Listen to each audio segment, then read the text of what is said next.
এই আমাৰবোৰৰ যে গা বেয়া হ'লে যে কি অৱস্থা হৈ যায় ন, সেইদিনাখনতো মোৰ বহুত জ্বৰ। তাৰপাছতে বাহিৰৰ খানা খাব মন যোৱা নাই, মেডিচিনো খাব লাগে, মই বাহিৰৰ খানা খাব নোৱাৰোঁ একচুৱেলি। তাৰপিছতে মানুহজনক ক'লোঁ, মই অকণমান কিবা এটা বনাই দে। সি কৈছে মই দালি বনাওঁ। দালি টেমা বিচাৰি যেনে তেনে কিবা কিবি একদম মানে বহুত মিক্স কৰি দালি কেইটামান বহাই দিলে।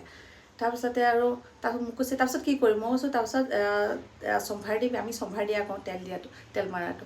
তাৰপিছতে মই কৈছোঁ চম্ভাৰ দিবি দেই, অকণমান পানী দি দিবি, ডাঠ হৈ থাকিব নহয় বইল হ'লে। তাৰপিছতে দিলে পানী, ভাত খাব মাতিলে।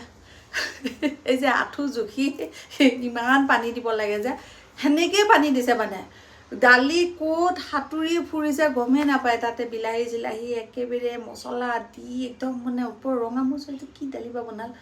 তাৰপিছত চাওঁ যে গোটেই পানী মানে কালাৰ সেয়া পানী আৰু দে আৰু ভাতত মাইচা কৈ আছে মা কেনেকৈ খাম? মই কৈছোঁ খোৱা মা আজি, মই কালি বনাই দিম দিয়া।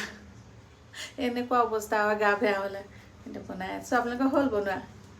অঁ, এই মাইচা আহি পোৱাৰ আগত মানে আৰু আজৰি কৰি থৈ দিওঁ আৰু গৰম গৰম বনাই থওঁ। ৰাতিপুৱাটো খাই যায় বাৰু গৰম, কিন্তু এতিয়া কিবা এটা বনাই থৈ দিওঁ আৰু।